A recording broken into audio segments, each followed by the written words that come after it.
Hello everyone, you all are welcome in the Learn with Determination. So today we are going to discuss about an interesting theory given by Karl Marx, that is theory of alienation, जिसे simple तरीके से समझाने की कोशिश की जाएगी.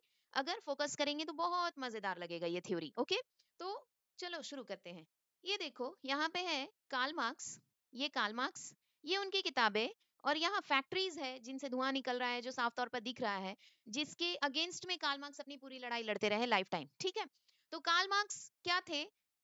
अमीरों के अगेंस्ट थे हमेशा से. कार्ल मार्क्स का पूरा लाइफ का गोल यही था कि कैपिटलिज्म यानी अमीरों को खत्म करना है और कम्युनिज्म यानी एक लेबर क्लास का सोसाइटी बनाना है जिसमें सब लोग आसानी से रहेंगे बगैर किसी कंफ्लिक्ट के. तो चलो शुरू करते हैं, क्या दिखा रहा है. कार्ल मार्क्स जो कि कौन है, एक जर्मन फिलोसोफर है और इकोनॉमिस्ट है, जिन्होंने एक्सप्लेन किया है अपना एलियनेशन जैसा फेमस थ्योरी को. किसमें एक्सप्लेन किया है? इकोनॉमिक एंड फिलोसफिकल मैन्युस्क्रिप्ट वाली किताबों में एक्सप्लेन किया है. ठीक है, जो 1844 में डिस्कवर हुआ था, कार्ल मार्क्स के मरने के टोटल 50 इयर्स के बाद ये बुक डिस्कवर हुआ था. और इसी बुक में कार्ल मार्क्स की एक फेमस थ्योरी देखने को मिली जिसे हम लोग एलियनेशन के नाम से जानते हैं. तो चलो समझते हैं एलियनेशन होता क्या है. देखो, एलियनेशन जो है एलियन वर्ड से आया है. एलियन मतलब हम लोग क्या मानते हैं? अनजान लोग, अजनबी लोग. तो एलियनेशन मतलब क्या हो गया?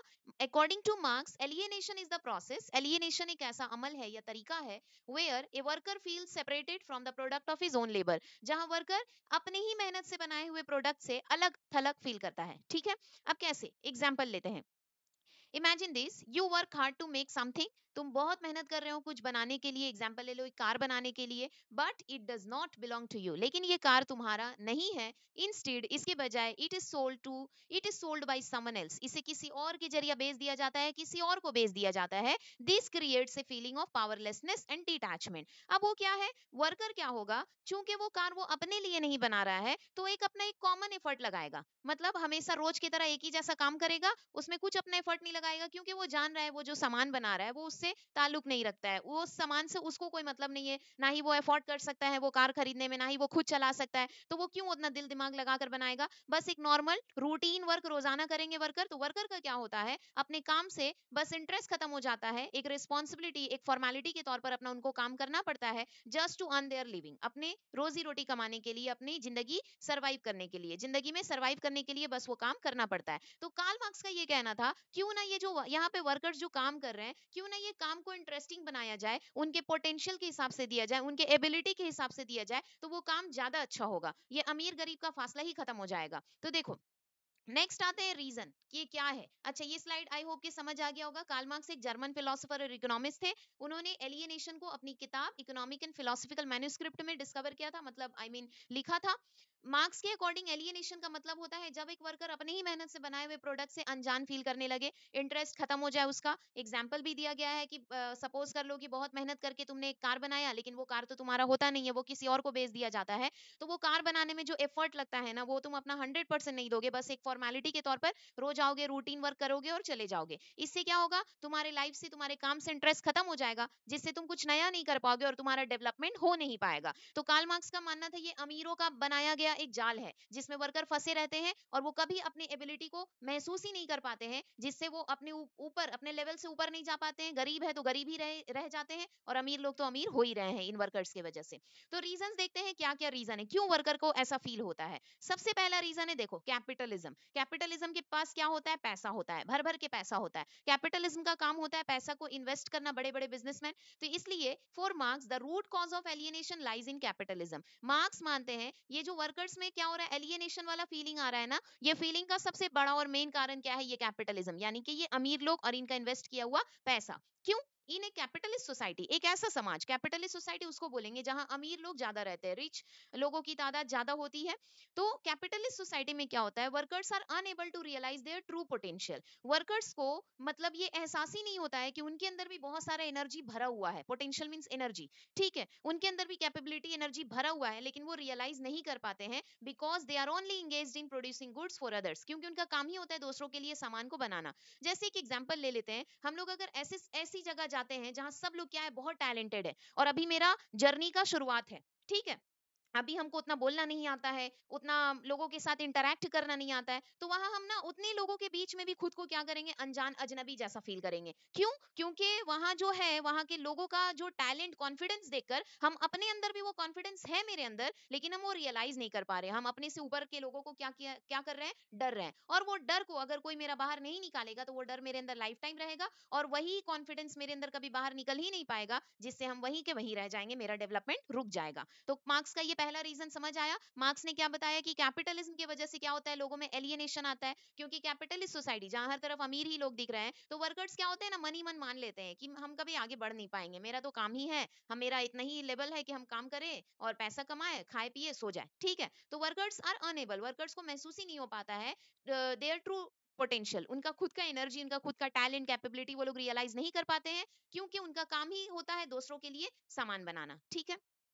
नेक्स्ट आते हैं। नेक्स्ट रीजन दिया गया है डोमिनेशन ऑफ मशीनरी। देखो यहाँ सब बहुत सारा मशीन चल रहा है, वर्कर्स चुपचाप से बैठे हुए हैं, थक गए हैं, बोर हो रहे हैं, क्योंकि उनका काम अब क्या हो गया है ना, मशीन आने की वजह से उनका काम हो गया सिर्फ मशीन को ऑन करना, ऑफ करना। तो ये क्या हो गया, मशीन का डोमिनेशन ज्यादा हो गया है, ठीक है, ओवर वर्कर्स, वर्कर्स से ज्यादा वैल्यू मशीन का हो गया। अब जैसे क्या है ना, एक मशीन का काम वर्कर्स को अगर दिया जाएगा तो कम से कम 10, 12, 50, 100 भी लग सकते हैं, लेकिन ये 10, 12, 50, 100 लोगों का काम मशीन अकेले कर सकता है। तो अब तो मशीन का डोमिनेशन हो गया, मशीन का वैल्यू ज्यादा हो गया वर्कर्स के बजाय। इससे क्या होता है, वर्कर्स को फील होता है like an appendage of the machine, वो बस मशीन का एक हिस्सा है, ठीक है। उनका काम है स्विच ऑफ करना, ऑन करना, बस इतना ही, just a small part of a bigger system. उनको लगता है इन बड़े से सिस्टम का बस हम एक छोटा सा हिस्सा है, और मेरा ये कैपेबिलिटी है ही नहीं, हमसे हो ही नहीं पाएगा कि हम इस मशीन से अच्छा कुछ काम कर पाए, ठीक है। तो ये देखो वर्कर्स हमेशा टायर्ड रहते हैं, उनको काम से इंटरेस्ट खत्म हो जाता है, तो वो आगे बढ़ने की कोशिश करते ही नहीं है। तो ये सब क्या होता है, नेचुरल नहीं होता है, कार्ल मार्क्स का कहना है। ये सब अमीरों का, रिच क्लास या कैपिटलिस्ट का बिछाया हुआ एक जाल होता है, कि वर्कर्स को ऐसा हालत में ही रखो कि वो लोग आगे बढ़ने की कोशिश भी ना करे, इवन सोचे भी ना। तो इस तरह हम लोग देखते हैं कितने तरह के एलियनेशन होते हैं, 3 तरह के। सबसे पहले मार्क्स ने एक्सप्लेन किया 3 फंडामेंटल टाइप्स ऑफ एलियनेशन। सबसे पहले alienation from nature. Alienation from nature मतलब होता है workers are cut off from the natural world. Workers को क्या लगता है, अपने आसपास की दुनिया अनजान लगने लगती है, and their creative capacity to shape it. मतलब वो बस जा रहे हैं रोज, जैसे एक बच्चा होता है ना, पढ़ने में इंटरेस्ट नहीं लगता है, तो वो स्कूल जाता है ना, तो स्कूल उसका दुश्मन लगने लगता है। हाँ, हमको रोज आना पड़ रहा है, तो वो रोज जाएगा, अपना बुक्स वगैरह, बैग वगैरह रखेगा एक बोझ की तरह, फिर आएगा ये घर पे बैग फेंक देगा, अपने खेलने निकल जाएगा। तो इस तरह क्या होता है, वर्कर्स को जिस तरह के एक स्कूल के बच्चे को अगर स्कूल जाने में इंटरेस्ट नहीं है, तो हर चीज अनजान लगने लगता है, तो उसी तरह वर्कर्स क्या होते हैं, अपने नेचुरल वर्ल्ड से, अपने आसपास की दुनिया से अनजानापन महसूस करने लगते हैं, और वो बोलते हैं कि मेरे अंदर तो क्रिएटिव कैपेसिटी, मेरे अंदर तो कुछ है ही नहीं कि हम कुछ अलग कर पाए। The world appears as their master, और पूरी दुनिया उनको मास्टर्स लगता है, पूरी दुनिया उनको उनकी मास्टर्स लगती है, नॉट समथिंग दे कंट्रोल। उनको लगता है कि नहीं, ये काम करना मेरे बस की बात नहीं है, इसको तो हम कंट्रोल, हमसे तो हो ही नहीं पाएगा। तो ये कॉन्फिडेंस उनके अंदर दबा रहता है, जो उनको आगे बढ़ने नहीं देता है। नेक्स्ट नंबर 2 है alienation from humanity and fellow workers. यहाँ बोल रहा है कि इंस्टेड ऑफ कोऑपरेटिंग फ्रीली, अब क्या करते हैं, जब एक वर्कर फैक्ट्री में काम करने जाता है ना, तो वो अपने मर्जी से सबसे कोऑपरेट नहीं करता है। वर्कर्स कंपीट, फैक्ट्री में तो मुकाबला होता है ना, कौन कितना, जो जितना ज्यादा वर्क करेगा उतना ज्यादा पैसा लेगा। तो वहां क्या करते हैं लोग, कोऑपरेट करने के बजाय आपस में compete करने लगते हैं, आपस में मुकाबला करने लगते हैं, and loss the sense of human connection, और उनके अंदर से क्या होती है, ह्यूमैनिटी खत्म हो जाती है। सपोज अगर किसी भी काम को करने के लिए दिया जा रहा है और टाइम फिक्स कर दिया जा रहा है, तो सबसे पहला सबका गोल यही होगा कि हम अपना काम पहले खत्म करें, और उस बीच में दोस्त उसका जो फेलो वर्कर्स है, उसके साथ जो काम कर रहे हैं, उसको चोट लग गया या उसका देर हो रहा है, किसी को कुछ नहीं पड़ा है, बस उनका मेन गोल होगा कि मेरा काम पहले होना चाहिए। तो इस तरह मार्क्स बोल रहे हैं कि कैपिटलिस्ट क्या करते हैं, वर्कर्स के दरमियान कंपटीशन करा के उनके अंदर की ह्यूमैनिटी भी खत्म कर देते हैं। They can't even own the product of their own work, क्योंकि वो अपने ही बनाए हुए प्रोडक्ट का मालिक नहीं हो सकते, क्योंकि उसके मालिक तो वो है ना जिन्होंने इन्वेस्ट किया है, यानी कि कैपिटलिस्ट है। तो इस तरह भी यहाँ उनका इंटरेस्ट खत्म हो जा रहा है, फेलो वर्कर में भी कोई इंटरेस्ट नहीं, ह्यूमैनिटी भी नहीं होता है। एलियनेशन फ्रॉम हिमसेल्फ, और एक वक्त ऐसा आता है जब वर्कर का खुद से इंटरेस्ट खत्म हो जाता है। कैसे होता है ये, the worker becomes alienated from his own essence, खुद से ही क्या हो गया, इंटरेस्ट खत्म हो गया। The work he does doesn't belong to him, जो भी वो काम कर रहा है ना, वो उसकी मर्जी का काम नहीं है, and he no longer feels fulfilled by his labour, और उसे अपने काम से तसल्ली भी नहीं होता है, क्योंकि उसको लग रहा है जो भी काम कर रहे हैं ना वो थोपा गया है। जैसे लोग कारखाने में जो काम करने जाते हैं ना, तो अपनी मर्जी से नहीं करते हैं, उन पे वो काम थोपा जाता है, just to live their life, just to earn some money, कुछ पैसे कमाने के लिए उनको वो काम करना ही पड़ता है, क्योंकि उनके पास कोई ऑप्शन नहीं है मेहनत करने के अलावा, ठीक है। तो आई होप समझ आया होगा तीनों टाइप्स। यस तो अब देखते हैं एलियनेशन खत्म कैसे होगा। तो स्टार्टिंग में ही बोला गया कार्ल मार्क्स कम्युनिज्म लाना चाहते थे, ठीक है। तो एलियनेशन को खत्म करने का एकमात्र सॉल्यूशन देते हैं कार्ल मार्क्स, वो है एबॉलिशन ऑफ कैपिटलिज्म। कैपिटलिज्म को खत्म करो and establishment of communism, communism जैसा सिस्टम को लाओ। ये देखो जहां वर्कर्स उदास है ना, ये कैपिटलिस्ट सोसाइटी है, और यहाँ सब लोग एक दूसरे में खुश है, बात कर रहे हैं, कोऑपरेट कर रहे हैं, ये कम्युनिस्ट सोसाइटी है। अब कैपिटलिज्म कम्युनिज्म में क्या डिफरेंस है, तो पहले देखते हैं अकॉर्डिंग टू मार्क्स, मार्क्स के मुताबिक द ओनली सॉल्यूशन, एकमात्र जो हल है, कैपिटलिज्म को खत्म कर दिया जाए, कम्युनिज्म को लाया जाए। कम्युनिस्ट सोसाइटी में क्या होगा, there will be no fixed activity. जब कम्युनिस्ट सोसाइटी बन जाएगा, यानी अमीर लोग टोटली खत्म हो जाएंगे और ऐसा समाज बन जाएगा ना, दिखने में एकदम ब्राइट सा लग रहा है, तो इसमें क्या होगा, कोई फिक्स्ड एक्टिविटी नहीं होगा।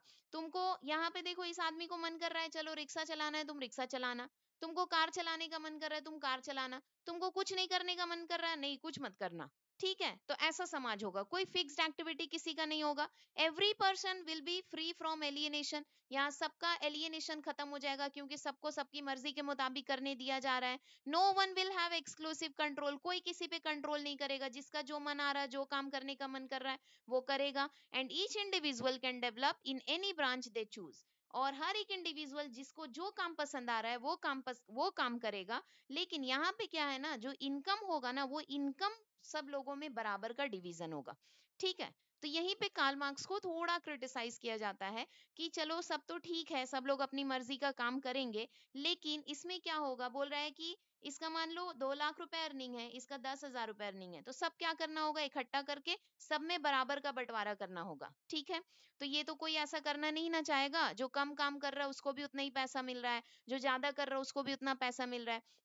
तो ये एक क्रिटिसिज्म है। और दूसरा, इससे क्या होगा, डेवलपमेंट नहीं होगा, क्योंकि क्या होता है, जब हम लोग कंपटीशन करते हैं ना, तो वो हमारे पोटेंशियल को बाहर निकालता है, डेवलपमेंट होता है हमारा। और जब क्या करेंगे, हमें हमारी मर्जी पर छोड़ दिया जाएगा, तो हमारा डेवलपमेंट कभी नहीं होगा। हम लोग ह्यूमन है ना, ह्यूमन नेचर क्या करता है, कंपटीशन के जवाब में ही कुछ रिएक्ट करता है, रिस्पॉन्स करता है, और आगे बढ़ने में हेल्प करता है, ठीक है।